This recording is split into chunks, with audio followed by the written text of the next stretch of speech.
Biobotany lesson 1. Take page number 8. So classification of living world. We have seen some topics in classification, right? So now we are going to see about 5 kingdom classification, which is a very important 5-mark question and important topic too. Okay, wow. So 5 kingdom classification was first proposed by Whittaker. Okay, underline the word Whittaker in page number 8, last paragraph. Whittaker in 1969. Okay, wow. So he has classified the total organisms into 5 types: Monera, Protista, Fungi, Plantae and Animalia. Okay.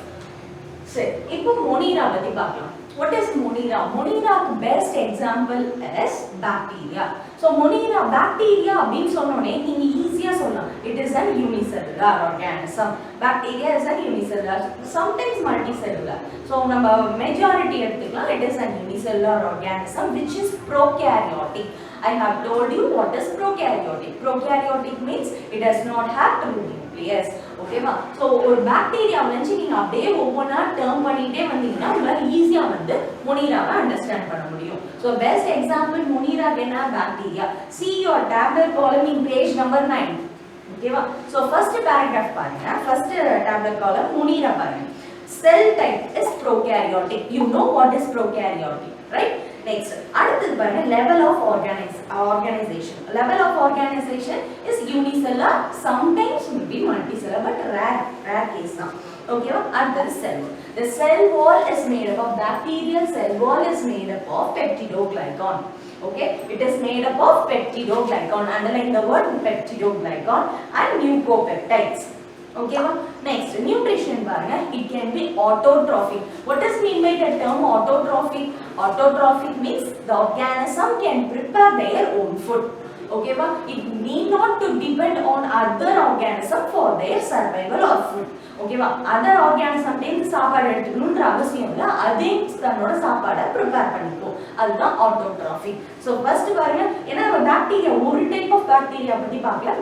எல்லா bacteria பத்தி பார்க்கணும். So some are autotrophic, some are heterotrophic, some are chemoautotrophic. So இந்த மாதிரி நிறைய இருக்கு. ஓகேவா? அது என்னன்னு பார்க்கலாம். So first autotrophic னு பாருங்க. What is autotrophic? They can prepare their own food. Underline பண்ணி மேல எழுதி வெச்சுக்கோங்க. இல்லாட்டி நம்ம படிக்கும்போது கஷ்டமா இருக்கும் terms வந்து remember பண்ண. So the organism can prepare its own food. Next, phototrophic. With the help of light it can prepare their own food. Next பாருங்க chemoautotrophic. Chem chemistry படிச்சிருக்கீங்களா? So it can prepare their own food. ஏன்னா autotrophic னு கொடுத்திருக்காங்க. So it can prepare their own food with the help of organic or inorganic compounds. Organic compound ஆலயோ இல்ல inorganic compound ஆலயோ இதோட சாப்பாடை இதால produce பண்ணிக்க முடியும். Next, heterotrophic.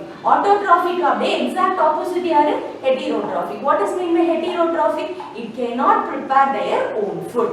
Okay, wow. That is called it cannot prepare their own food. It has to depend on other organism for their food. அதுதான் என்ன அர்த்தம்? Heterotrophic. Okay, அந்த heterotrophic கீழ parasitic னு ஒன்னு இருக்கு, saprophytic னு ஒன்னு இருக்கு. What is mean by the term parasitic? Parasitic அப்படினா it will kill or it will harm the host. நான் ஏற்கனவே ஹோஸ்ட்னா என்னன்னு சொல்லியிருக்கேன் இல்லையா? இப்போ ஒரு micro organism for example bacteria ஒரு அனிமல் அட்டாக் பண்ணுது அப்படின்னா அந்த அனிமல் தான் யாரு? ஹோஸ்ட். ஓகேவா? அப்போ அந்த மைக்ரோ ஆர்கானிசம் அந்த பாக்டீரியா யார் அட்டாக் பண்ணுதோ அவங்க தான் ஹோஸ்ட்.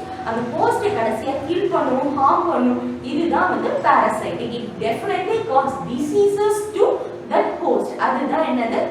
parasitic. அடுத்து saprophytic அப்படின்னா it depend on dead and decaying matters. ஓகேவா? ஃபார் எக்ஸாம்பிள் decay ஆன wood, ஓகே, இல்ல decayed animals இத டிபெண்ட் பண்ணி இதோட ஃபுட் இதுவே ப்ரிப்பேர் பண்ணிச்சு அப்படினா it is called saprophytic. These terms are very much important. Just underline and write. Okay. Next, motility. What does mean by the term motility? Motility underline பண்ணி மேல movement னு எழுதிக்கோங்க. Motile அப்படினா movement. It can move னு அர்த்தம். So some bacteria are motile and some bacteria are non-motile. For example, Propionibacteria cannot move. Okay, but flagellum bacteria can move. Yeah, so some can be non-motile, some can be motile. ஓகேவா அதான் கொடுத்திருக்காங்க அடுத்து organism examples archaebacteria which can live in extreme environment அது archaebacteria eubacteria cyanobacteria actinomyces plasma mycoplasma these are the examples ஓகேவா next protista what does mean by protista ஒரு best example amoeba ஞாபகம் வச்சுக்கோங்க ஓகேவா அப்போ amoeba எப்படி இருக்கு it is unicellular ஓகேவா சோ ஃபர்ஸ்ட் பாருங்க செல் டைப் பார்த்தா it is eukaryotic what is mean by the term eukaryotic it have definite nucleus amoeba mark பண்ணும்போது ஃபர்ஸ்ட் என்ன பண்ணுவோம் நியூக்ளியஸ் ஒரு விஷயம் மார்க் பண்ணுவோம் இல்லையா so it has nucleus but in monera it does not have nucleus ஓகேவா இதுக்கு nucleus இருக்காது இதுக்கு நியூக்ளியஸ் இருக்காது அதனால தான் இது என்னன்னு சொல்றோம் eukaryotic னு சொல்றோம் it is unicellular ஒரு organism தான் so it is unicellular next பாருங்க the cell wall is made up of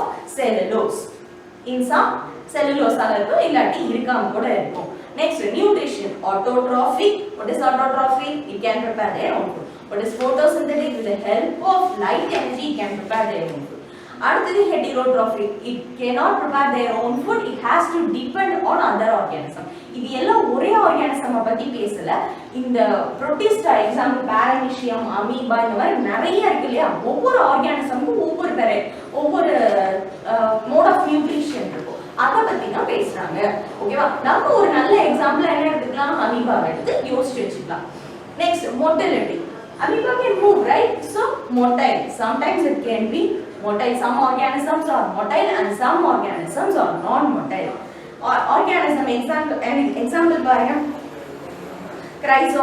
chrysophytes dinoflagellates euglenoids slimoles amoeba plasmodium trypanosoma and paramecium these are the examples okay next fungi வரும் fungi என்ன பார்க்க போறோம் அப்படினு பார்த்தோம்னா fungi mushroom நீங்க பாத்துக்கிட்டீங்கல so அது எப்படி இருக்கு சரி ஒரு yeast example எடுப்போம் yeastல பாருங்க we can spot nucleus in it so it is an eukaryotic organism அதுவும் இல்லாம fungi பார்க்கும்போது it has some are multicellular some are unicellular yeast is a unicellular organism but some organism are multicellular and having nucleus சரியா next பாருங்க level of organization so ஒன்னு சொல்லும்போது செல் னு சொல்லுவோம் நிறைய இருக்கும்போது டிஷ்யூ னு சொல்லுவோம் so tissue or organ sorry multicellular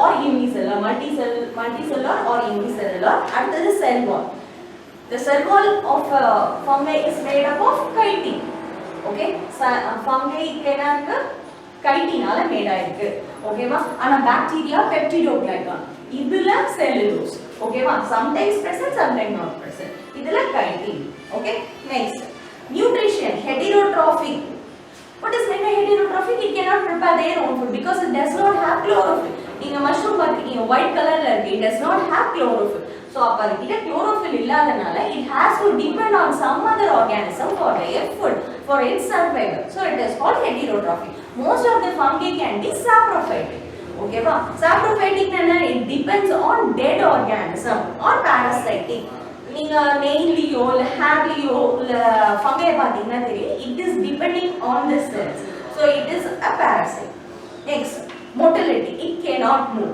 fungi நகராது சரியா next organism yeast mushroom molds okay next plantae என்ன பார்க்க போறோம் அப்படினா complete plants எல்லா plants comes under plantae kingdom ஓகேவா அதுல eukaryotic because cell நம்ம வந்து ஒரு plant cell draw பண்ணும்போது எப்படி வரைவோம் it consists of nucleus அப்படிலாம் சொல்லி தான வரையறோம்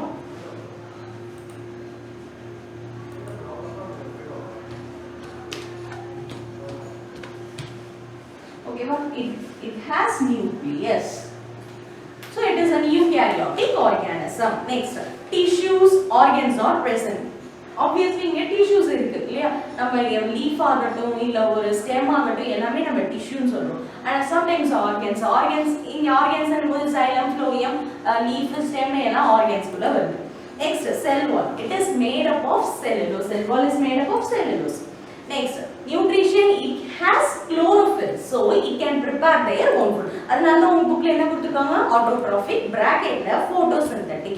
It can prepare their own food with the help of sunlight. Okay, photosynthesis நடக்குது, அதனால photosynthetic. Next, motility. Plants move பண்ணுமா? பண்ணாது.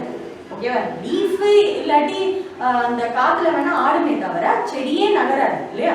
So it is non motile. Next பாருங்க organism. Algae, bryophytes, pteridophytes, gymnosperm and angiosperm. ஓகேவா? These are the examples. அடுத்து animalia. Animalia என்ன பாப்போம்? எல்லா அனிமல்ஸையும் ஒண்ணா பாப்போம். First பாருங்க eukaryotic. ஏன்னா அனிமல்ஸ் எல்லாம் நீங்க டிரா பண்ணிருப்பீங்க 6th ஸ்டாண்டர்ட்ல இருந்து. So it consists of nucleus. Okay va, eukaryotic. அடுத்து tissue, நமக்கு tissues இருக்கு இல்லையா, cells made to form, sorry, cells composed to form tissue. Tissues forms organ form organ system. அதுக்கு அப்புறம் ஒரு இண்டிவிஜுவலா ஃபார்ம் ஆகுது. அப்போ இந்த tissue இது எல்லாமே இதுல இருக்கும், அனிமல்ஸ்ல பிரசன்ட் ஆயிருக்கு. Next, cell wall is absent. Next பாருங்க nutrition.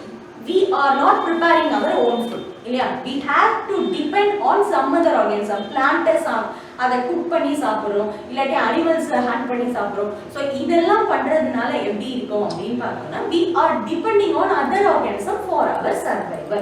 So we are heterotrophic. நம்ம போய் மழையிலையோ இல்லை வெயிலையோ நின்னா நமக்கு குளோரோஃபில் நம்மளால photosynthesis பண்ண முடியாது. அதனால தான் we are heterotrophic. Okay. Next, motile. We can move, right? So mostly motile organism. Sponges, invertebrates, vertebrates are the examples. Okay va? Next param. Take page number 10. Protista, fungi, plantae, animalia. The criteria adapted for classification include, first line என்ன பார்த்தோம்? Cell பத்தி பார்த்தோம், cell structure, unicellular, multicellular ன்னு பார்த்தோம். What is mean by the word thallus? Thallus அப்படின்னா என்ன அர்த்தம்னா படர்ந்து இருக்குல்ல. ஃபார் எக்ஸாம்பிள் பாசி பார்த்துருக்கீங்க, எப்படி இருக்கு? ஒரு மாதிரி படர்ந்த மாதிரி இருக்கு. அதுக்கு இதுதான் ஸ்டெம், இதுதான் ரூட் நம்மளால கிளாசிஃபை பண்ண முடியாது. We cannot differentiate the stem, root, leaf, everything. So this type of undifferentiated அந்த எப்படி டிவைட் ஆகுதுன்னு நம்மளால பார்க்க முடியல இல்லையா? ஸோ இந்த மாதிரி ஒரு ஸ்ட்ரக்சரை தான் நம்ம thallus அப்படின்னு சொல்றோம். ஓகேவா? Next, thallus organization. Mode of nutrition autotrophic, heterotrophic, saprophytic, parasitic ன்றது தான் mode of nutrition. அடுத்தது reproduction. So binary fission இல்ல multiple fission இல்ல sexual reproduction asexual reproduction இதெல்லாம் பத்தி பார்க்கிறது. அடுத்தது phylogenetic relationship. What does mean by phylogenetic relationship? We are going to study about the ancestor studies வச்சு அவங்களோட DNA RNA வச்சு நம்ம யார் அவங்களோட ancestor, நம்மளோட ancestor யாரு, அவங்களோட ancestor யாரு, எல்லாத்தையும் பத்தி படிக்கிறது தான் phylogenetic relationship. ஓகேவா? Next, a comparative account of the salient features of each kingdom is given below. So பாருங்க merits கொடுத்துட்டாங்க, demerits எல்லாத்துக்குமே ஒரு merits இருக்கும், demerits இருக்கும். So first merits பார்க்கலாம். Meritsல பாருங்க the classification is based on complexity. எவ்வளவு காம்ப்ளெக்ஸா இருக்கு. யூனிசெல்லுலர்னா it is simple, it can prepare, it can do all the function, it can perform all the functions. இல்லையா? சோ இது ஒரே செல்லே போதும். இது ஒன்றும் அவ்வளோ காம்ப்ளெக்ஸ் கிடையாது. ஆனா இதுவே ஒரு பிளான்ட்டை பார்க்கும்போது, பிளான்ட்டோ ஒரு அனிமலோ பார்க்கும்போது they are having individual tissue, individual organ for doing their functions separately. digestionக்கு தனியா, excretionக்கு தனியா, heart blood pump பண்றதுக்கு தனியா. சோ இந்த மாதிரி சர்க்குலேஷனுக்கு தனித்தனியா எல்லாத்துக்கும் ஒவ்வொரு ஆர்கன் சிஸ்டம் இருக்கிறதுனால நமக்கு அதாவது மல்டிசெல்லுலர் ஆர்கானிசம்ஸ் தான் ரொம்ப காம்ப்ளெக்ஸ் இன் நேச்சர். சரியா? Next பாருங்க organization of thallus based on their body. அது வச்சு கிளாசிஃபை பண்றாங்க. It is based on mode of nutrition. ஏன்னா இப்படி கிளாசிஃபை பண்ணதுல நியூட்ரிஷனும் முக்கியமான பார்ட்டா இருக்கு. Third பாருங்க separation of fungi. ஏன்னா இதுக்கு முன்னாடி பண்ணவங்க for example take page number 8. 8ல பாருங்க 4 kingdom classification, 3 kingdom classification, 2 kingdom classificationல இருக்கு. இதுல யாருமே ஃபங்கைக்கு தனி கேட்டகரி கொடுக்கவே இல்லை. ஆனா he is the one who gave fungi as a separate kingdom. ஓகேவா? அதனால இது வந்து மெரிட்ஸ்ல நம்ம சேர்க்கிறோம், அதாவது அட்வான்டேஜஸ்ல சேர்க்கிறோம். It shows phylogeny of an organism. Phylogenetic relationship which தான் படிச்சுக்கிறாரு. What is meant by phylogenetic organization? அத பைலோஜெனடிக் ஸ்டடீஸ்னா என்ன அர்த்தம்? அவங்களோட ஆன்சிஸ்டர் யார்கிட்ட இருந்து வந்தது, இந்த ஆர்கானிசம்க்கு அந்த ஆர்கானிசம்க்கு என்ன டிஃபரன்ஸ், இது எல்லாத்தையும் பத்தி படிக்கிறது தான் பைலோஜெனடிக் ரிலேஷன்ஷிப். ஸோ இதை வச்சு அவர் கிளாசிஃபை பண்ணியிருக்காரு. அப்போ அட்வான்டேஜ். நெக்ஸ்ட் demerits பார்த்தோம்னா the kingdom Monera and Protista accommodate both autotrophic heterotrophic organism. Cell wall lacking na absent னு அர்த்தம். Cell wall lacking, cell wall bearing organism, thus making these two groups more heterogeneous.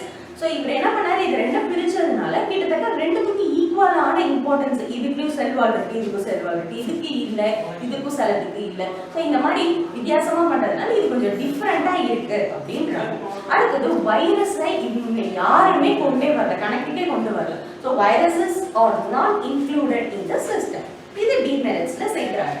Next விட்டேக்கருக்கு அப்புறம், அதாவது இந்த 5 kingdom கிளாசிஃபிகேஷனுக்கு அப்புறம் யார் வந்திருக்காங்க அப்படின்னு பார்த்தா காலூசி and co-workers in 1990 underline the word introduced 3 domain of life. So முக்கியமா 3 விஷயமா கிளாசிஃபை பண்ணிருக்காங்க.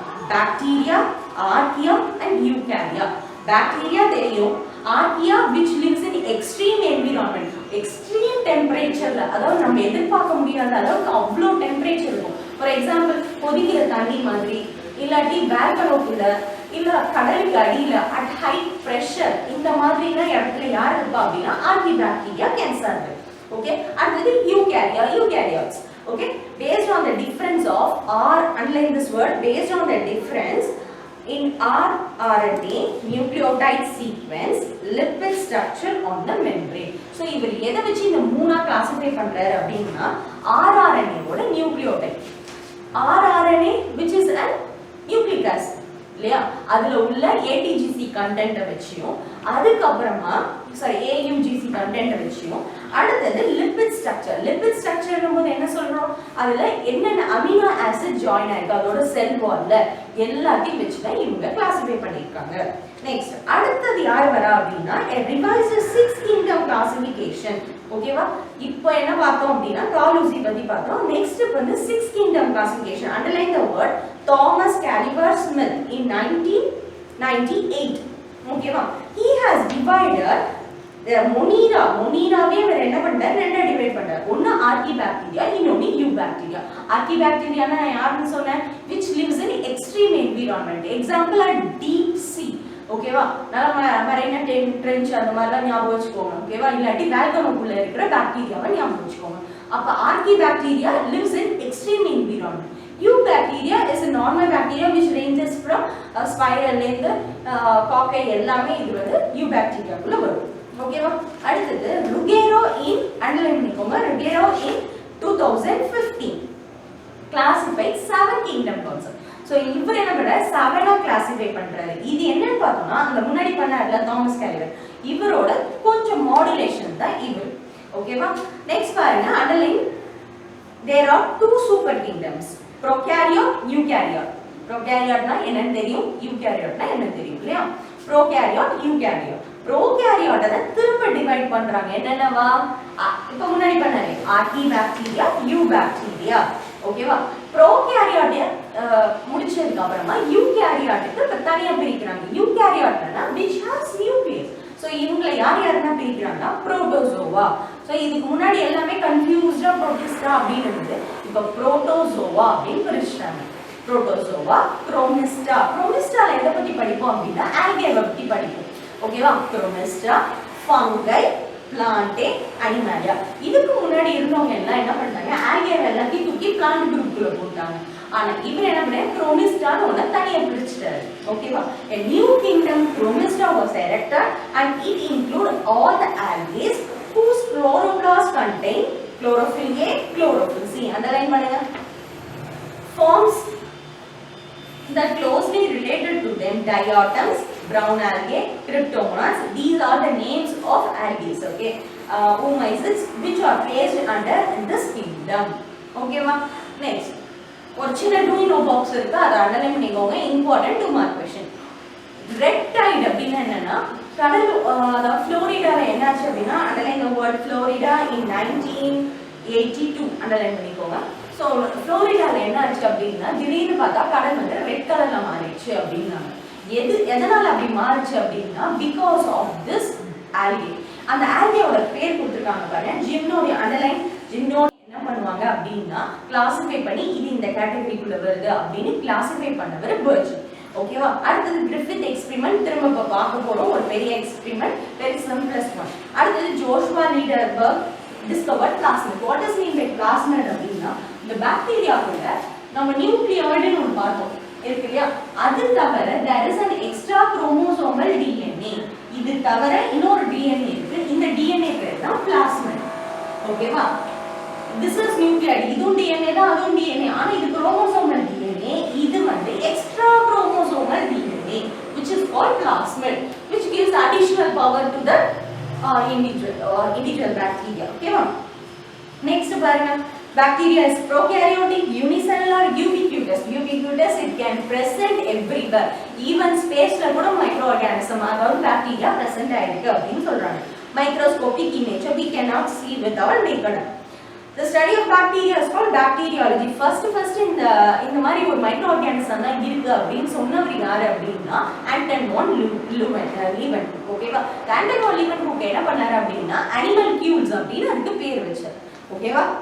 in 1676. ஓகேவா? next what are the salient features னு பார்த்தலாம். they are prokaryotic microorganisms and lack nuclear membrane. already சொன்னேன், இது சுத்தி எந்த ஒரு மெம்பரேனும் கிடையாது. they does not have bound membrane bound organelles. chloroplast கிடையாது, மைட்டோகாண்ட்ரியா கிடையாது, எதுவுமே இந்த membrane bound organelles னு ஒண்ணுமே கிடையாது. ஓகேவா? Next genetic material. நான் ஆல்ரெடி சொன்னேன், இது பேரு genetic material. genetic material chromosomal DNA ன்னு சொன்னோம்லையா, இதுக்கு பேர் தான் என்னன்னா நியூக்ளியாய்டு. அண்டர்லைன் பண்ணி நியூக்ளியாய்டுன்னு கேட்கலாம், ஜீனோஃபோர்னு கேட்கலாம், இல்ல இன்சிபியன்ட் நியூக்ளியஸ்னு கேட்கலாம். The cell wall is made up of polysaccharide and protein. So already சொன்னோம் peptidoglycanol made ஆயிருக்குன்னு, and polysaccharides and proteins இதால made ஆயிருக்கு. They lack chlorophyll. chlorophyll இருக்காது, hence they are called heterotrophic. நம்ம already சொன்ன some are autotrophic, some are heterotrophic. இங்க heterotrophic பத்தி பேசுறோம், அப்ப chlorophyll இருக்காது. அடுத்து some are autotrophic. autotrophic, it can prepare their own food with the help of simple or organic or inorganic nutrients வச்சு prepare பண்ணிக்க முடியும். possess bacteria chlorophyll. so normally chlorophyll plants la present ஆயிருக்கு, bacteria la இருக்கறனால bacteria chlorophyll present ஆயிருக்கு autotrophic organism க்கு. புரியுதா? autotrophic organism எல்லா பாக்டீரியாவுக்கும் கிடையாது, autotrophic organism. some are heterotrophic, which causes disease or which depend on other organism for their survival. next பாருங்க, they reproduce vegetatively by binary fission or endospore formation. binary fission தெரியும்ல, ஒரு bacteria என்ன பண்ணும், அப்படியே கொஞ்சம் கொஞ்சமா டிவைட் ஆகி தனித்தனியா மாற ஆரம்பிக்கும், அடுத்தது இண்டிவிஜுவலா தனித்தனியா இருக்க ஆரம்பிக்கும். ஓகேவா? binary fission. what does mean by endospore? endospore னா unfavorable condition. இப்போ இந்த பாக்டீரியாக்கு சுத்தி தேவையான அளவு ஃபுட் கிடைக்கல, இல்ல என்விரான்மென்ட் மாறிடுச்சு அப்படின்னா இந்த பாக்டீரியா என்ன பண்ணும்னா it forms spore. ஓகேவா? கிட்டத்தட்ட இது என்ன ஆயிடும்னா அப்படியே ஒரு சீட் மாதிரி ஸ்போரா மாறிடும். ஓகேவா? which or இது வந்து அந்த ஸ்போர்ங்கிறது வந்து ஒரு inactive substance மாதிரி, அது எப்ப ஃபேவரபிளான கண்டிஷன்ல வருதோ திரும்ப அதிலிருந்து ஒரு ப்ராப்பர் பாக்டீரியா உருவாக ஆரம்பிக்கும். இதுதான் என்னன்னு பார்த்தோம்னா எண்டோஸ்போர் ஃபார்மேஷன். ஓகேவா? எண்டோஸ்போர் ஃபார்மேஷன் அப்படின்னா at unfavorable condition the bacteria forms a spore like structure. அப்ப என்ன ஆகும்னா அந்த அட்வர்ஸ் கண்டிஷன், அந்த விஷயம்லாம் முடிஞ்சதுக்கு அப்புறம் ஃபேவரபிளான கண்டிஷன் வரும்போது திரும்ப இது என்ன ஆகும்னா it regains its proper position. ஓகேவா? இதுதான் endospore formation. next they exhibit variation due to genetic recombination. இப்போ இந்த பாக்டீரியா கிட்ட ஃபார் எக்ஸாம்பிள் ஒரு பாக்டீரியா இப்போ இந்த பாக்டீரியா கிட்ட இருக்க ஜெனெடிக் இன்ஃபர்மேஷன் இன்னொரு பாக்டீரியாவுக்கு எப்படி பாஸ் ஆகும் அப்படின்னா through conjugation. conjugationன்றது ஒரு சின்ன டியூப் மாதிரி ப்ரொடியூஸ் ஆகும், இது கிட்ட இருக்கிற மெட்டீரியலை இதுக்கு பாஸ் பண்ணும், இது பேர் தான் கான்ஜுகேஷன். அப்ப என்ன ஆகும்னா ஜெனெடிக் புதுசா ஜெனெடிக் வேரியேஷனோட ஆர்கானிசம் வர ஆரம்பிக்கும். ஓகேவா? through conjugation transformation இப்ப பாப்போம், conjugation transformation transduction வர போற பேஜ்ல பாப்போம். சரியா? நெக்ஸ்ட் பாருங்க, shape of flagella. so flagella ஒன்னு இருந்தா one என்ன அர்த்தம், மோனோன்னு சொல்லுவோம் இல்லையா? so first பாருங்க monotrichous. ஓகேவா? மோனோனா single, only one back, the one flagella is present at one end. அடுத்தது லோபோட்ரைகஸ் many flagella present at one end. அடுத்தது amphitrachus. amphiனா என்ன அர்த்தம்? both னு அர்த்தம். அப்ப இந்த flagella are present at both the ends. அடுத்தது peritrachus. peri அப்படிங்கும்போது ஃபுல்லா ஓகேவா? it is flagella surrounds the the bacteria has number of flagellas around its body. Next atrachus. A means absent. Okay, there is no flagella present. And based on the shape they have classified coccus. coccus na enna artham? round shape அப்படினா அர்த்தம் இல்ல berry shape அப்படினா அர்த்தம். ஓகேவா? coccus. diplococcus na 2. ஓகேவா? ரெண்டு join ஆன மாதிரி இருக்கு பாருங்க. அடுத்து staphylo. staphylo அப்படினா grape shape னு அர்த்தம். grapes மாதிரி கொத்து இருக்கும், அது staphylococcus. streptococcus னு ஒன்னு இருக்கு பாருங்க கீழ. அந்த streptococcus எப்படி இருக்கு? பார்க்கிறதுக்கு செயின் மாதிரி இருக்கு. So it is called streptococcus. tetracoccus means tetra means 4 cocci are present. அடுத்தது sarcina. sarcina வந்து ரெண்டுத்த ஒண்ணா சேர்த்த மாதிரி இருக்கும், அது sarcina. அதே மாதிரி bacilli means rod shape. cocci na round shape, bacilli na rod shape. ஓகேவா? அதுல diplobacilli na ரெண்டு rod shape சேர்த்த மாதிரி இருக்கும். அடுத்தது comma shape. what is meant by comma shape? comma shape ன்றது வந்து the vibrio தான் comma shape. ஓகேவா? அடுத்தது spirillum. spiral in shape. ஓகேவா? these are the shapes and flagella in the bacteria. ஓகேவா? next structure of bacteria பார்க்கலாம். the structure of bacterial cell எப்படி இருக்கு அப்படினு பார்த்தோம்னா இதுக்கு நிறைய paragraphs இருக்கு. we can see in the next class. okay, see you in next video. thank you. if you have any doubts please call me. okay.